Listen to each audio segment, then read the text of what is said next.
ৰাজধানী চহৰ গুৱাহাটী মহানগৰীত এক ভয়ংকৰ ঘটনা সংঘটিত হৈছে। স্বামীয়ে প্ৰাণ ল'লে পত্নীৰ আৰু এই চাঞ্চল্যকৰ ঘটনা সংঘটিত হোৱাৰ পিছতে আৰক্ষী আহি উপস্থিত হৈছে আৰু কালি নিশাৰ ভাগতে সংঘটিত হৈ গৈছিলে এই ঘটনা। নিজৰ স্বামীয়ে নিজৰ পত্নীক হত্যা কৰিছে আৰু হত্যাকাণ্ড সংঘটিত কৰি স্বামী পলাতক হৈ আছে। যিগৰাকী স্বামীৰ কথা উল্লেখ কৰিছোঁ, এই যিটো বাসগৃহ অতিথি দেখুৱাইছে যে পিছফালে যিঘৰ লোক আছে সেইঘৰ হৈছে ফণী শৰ্মাৰ বাসগৃহ আৰু ফণী শৰ্মাৰ অট্টালিকাৰ কেয়াৰটেকাৰ হিচাপে এই বাসগৃহটোত আছিলে আৰু এই বাসগৃহটোতে এই ঘটনা সংঘটিত হৈছিলে। বিশেষকৈ সুভাষ চাহ নিজৰ স্বামীয়ে পত্নীক হত্যা কৰিছিলে আৰু পত্নীগৰাকী বড়ো সম্প্ৰদায়ৰ বুলি উল্লেখ কৰা হৈছে। আৰু এই মুহূৰ্তত আৰক্ষীৰ প্ৰশাসনৰ লোক ইয়াতে ব্যস্ত হৈ পৰিছে। বিশেষকৈ CIDৰ দল আহিছিলে, ফৰেঞ্চিকৰ দল আহিছিলে আৰু প্ৰাথমিক পৰ্যায়ত সন্দেহ কৰা হৈছে যে সুভাষ চাহে এই হত্যাকাণ্ড সংঘটিত কৰি পলায়ন কৰিছিলে আৰু তেওঁৰ ঘৰ টংলাত বুলি এটা বিশেষ সূত্ৰই সদৰি কৰিছে। আৰু এই মুহূৰ্তত কিছু সময় পিছতে ডেড বডি নিয়া বাহন অৰ্থাৎ মৃতদেহ কঢ়িওৱা বাহন আহিছে আৰু বাহনত তেখেতক উলিয়াই লৈ যোৱা হ'ব গুৱাহাটী মেডিকেল কলেজ হস্পিটেললৈকে।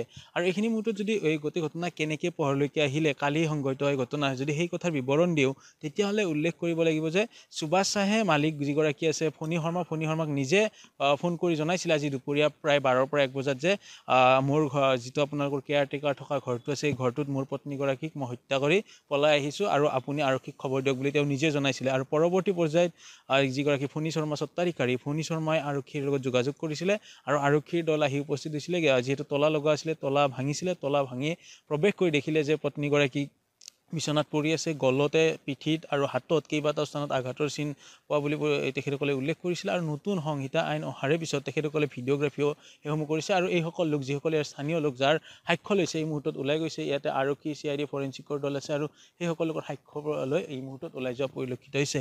আৰু আমি উল্লেখ কৰিছোঁ যে ৰাজধানী চহৰ গুৱাহাটী মহানগৰীৰ আহোম গাঁৱত এক চাঞ্চল্যকৰ ঘটনা সংঘটিত হৈছে, য'ত নিজৰ স্বামীয়ে পত্নীৰ প্ৰাণ কাঢ়ি লৈছে। 50ৰ ঊৰ্ধ্ব, প্ৰথম পৰ্যায়ত 60ৰ ঊৰ্ধ্ব বুলি ইয়াৰে স্থানীয় লোকে উল্লেখ কৰিছিলে, মন্তব্য প্ৰদান কৰিছিলে।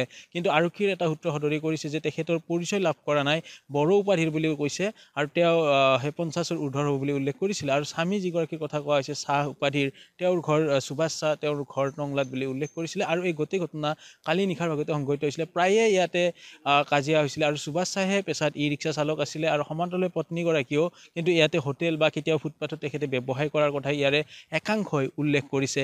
ৰাজধানী চহৰ গুৱাহাটী মহানগৰীত প্ৰত্যেক দিনে সংঘটিত হৈ আহিছে এনেধৰণৰ হত্যাকাণ্ড। এইবাৰ স্বামীয়ে প্ৰাণ ল'লে নিজৰ পত্নীৰ আৰু পত্নীক হত্যাকাণ্ড সংঘটিত কৰি স্বামী পলাই গ'ল কোনো অজ্ঞাত স্থানলৈকে। এতিয়া আৰক্ষী প্ৰশাসনে কেতিয়ালৈকে সেইজনক আটক কৰে বা গ্ৰেপ্তাৰ কৰিবলৈ সক্ষম হয় সেয়া ডাঙৰ প্ৰশ্ন। আৰু সমান্তৰালভাৱে এনেধৰণৰ হত্যাকাণ্ডই কিন্তু পুনৰ গুৱাহাটী মহানগৰীত জোকাৰি যোৱা পৰিলক্ষিত হৈছিলে।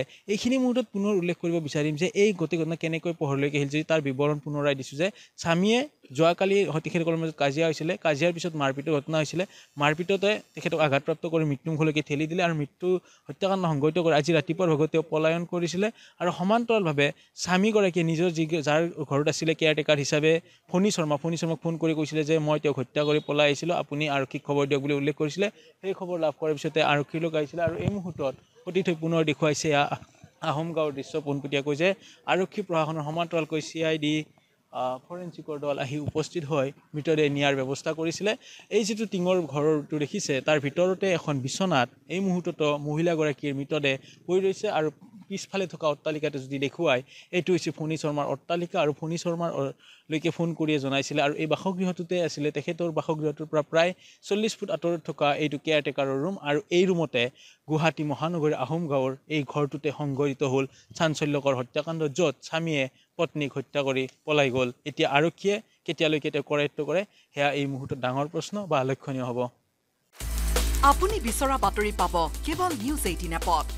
নিউজ 18 এপ ডাউনলোড কৰিবলৈ স্কেন কৰক এই QR কোড। গুগল প্লে ষ্টৰতো পাব এই নিউজ 18 এপ।